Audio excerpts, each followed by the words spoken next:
අමාරුවේදී වී අස්වනු නෙලන ගොවි මහත්තුරු කිහිප දෙනෙක් අපූර්ව ආදර්ශයක් දුන්නා. අස්වනු නෙලා කොළ මැඩීමෙන් පසු ඉතිරිවන පිදුරු ටික නැවත කුඹුරට යොදනවා.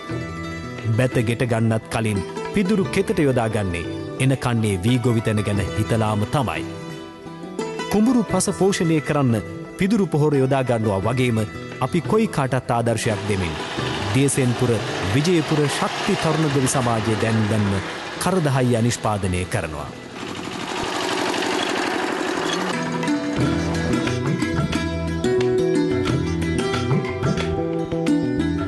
අඩු වශයෙන් කුඹුරු අක්කරයකට කරදහයියා අඟුරු කිලෝ 250ක්වත් දිය යුතුයි.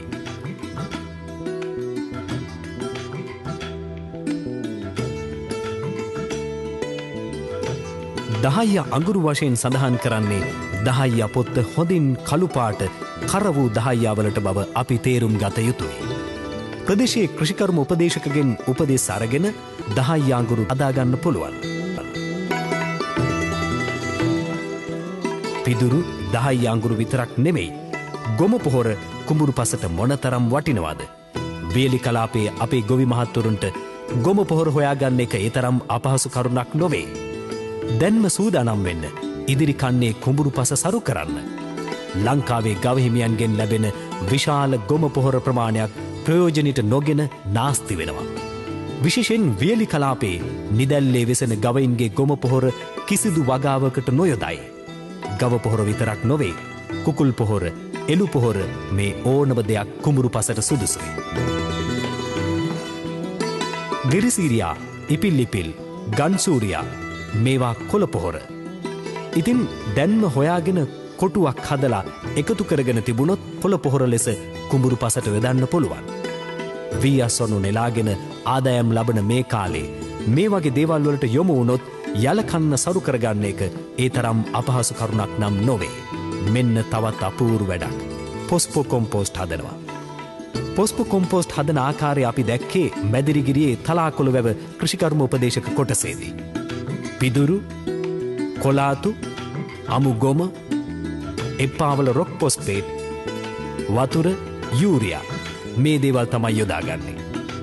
දෙවන හීය සීසෑමෙන් පසු කුඹුරට යොදාගන්න කදිම පොහොරක්. මාස 2.5ක් යන විට ප්‍රයෝජනයට ගන්න පුළුවන්. මේ පොහොර ගැනත් ගොවි මහතුරුන්ගේ පුදුම විශ්වාසයක් තිබෙනවා. කන්න 4ක් මම මේ කොම්පෝස්ට් වගාවට යොදනවා.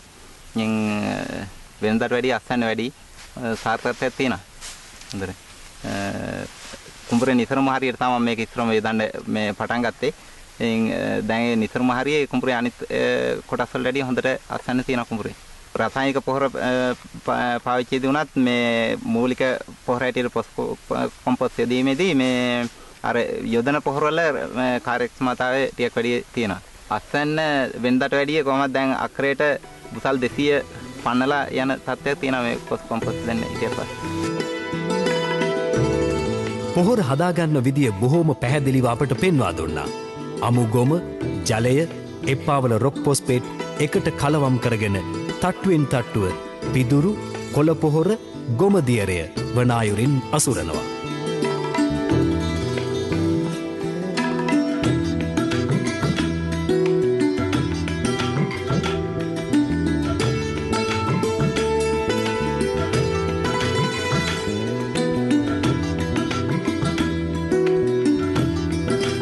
මැදිරිගිරිය කෘෂිකර්ම උපදේශක ඉන්දික විජේවර්ධන අපට මේ ගැන තොරතුරු ඉදිරිපත් කළා. පොළොත් වැසිරීමේදී අපි පොඩ්ඩක් සැලකිලිමත් වෙන්න ඕනේ. මොකද අපි මේක පෙරලන්න ඕනේ. අපි මාසයක් පමණ ගියාට පස්සේ මේක පෙරලා ගන්නවා. එතෙන්දී අපිට පොඩි ගැටලුවක් එනවා. මොකද අපි දඬුත් එක්ක දැම්මොත් හැම අතට මේක විසිරව ගත්තොත් අපිට ගැටලුවක් එනවා. මේක පෙරලා ගැනීමේදී උදැල්ලක් වගේ දෙයක් පාවිච්චි කරනවා. ඒ හින්දා අපි කොලාතු අර පේන විදිහට දඬු ටික අපි එළිය පැත්තට ඉන්න විදිහට අපි මේක අසුර ගත්තොත් අපිට පුළුවන් පෙරලන අවස්ථාවේදී දඬු ටික ඉවත් කරගෙන පස්සේ අපිට පුළුවන් හොඳට පෙරලා ගැනීමේ කටයුත්ත සිදු කරන්න. මේකදී අපිට අමුද්‍රව්‍ය වශයෙන් අපි කිලෝ 850ක විතර ප්‍රමාණයක් වෙන අමුද්‍රව්‍ය වල බර එකතුව මාස 3කින් වගේ ප්‍රමාණයක් වෙනවා මේක දිර්ලා අපි පාවිච්චි කරන්න කුඹරට යොදා ගන්න මට්ටමට එන්නේ. ඒකෙදී අපිට හම්බෙන්නේ කිලෝ 350ක් වගේ ප්‍රමාණයක් තමයි පොස්පෝ කොම්පෝස්ට් හම්බෙන්නේ. ඒක අපි අක්‍රයකට වීවගාව සඳහා ප්‍රමාණවත් කියලා නිර්දේශ කළ තිනවා. මෙතෙන්දී අපි එපාරොක්කොස්පේට් කියන එක අපිට තියෙන දේශීය සම්පතක්. ඒත් එක්කම මේ කෙටි කාලින භෝග වලට යොදා ගන්න පුළුවන් වෙලා තියෙනවා. මොකද බහුවාර්ෂික භෝග වල විතරයි මේක යොදා ගන්න පුළුවන් කියලා තිබ්බේ. ඊ වගාවට මේ ක්‍රමයත් එක්ක කාබනික පොහොරස් සමගම යොදන්න පුළුවන් සාර්ථක ක්‍රමයක් තමයි අපි මේ ප්‍රායෝගික ක්‍රියාකාරම අත්දැකීම් ඉන්නේ. ඉතින් මේ හැම කරුණක්ම අපි ගොවිබිමට අරුණලු තුළින් ඔබට ගේන්නේ මහකන්නේ වගේම එන යලකන්නේදීත් ගුණාත්මක අස්වැන්නක් අපේ ගොවි මහත්තුරුන්ට ලබාදීමේ අරමුණ ඇතිවයි. ඉතින් යළිත් ලබන ඉරිදා හමුවන තෙක් අපි ඔබට ප්‍රාර්ථනා කරන්නේ බලාපොරොත්තු ඉටුවන වාසනාවන්ත හෙට දවසක්.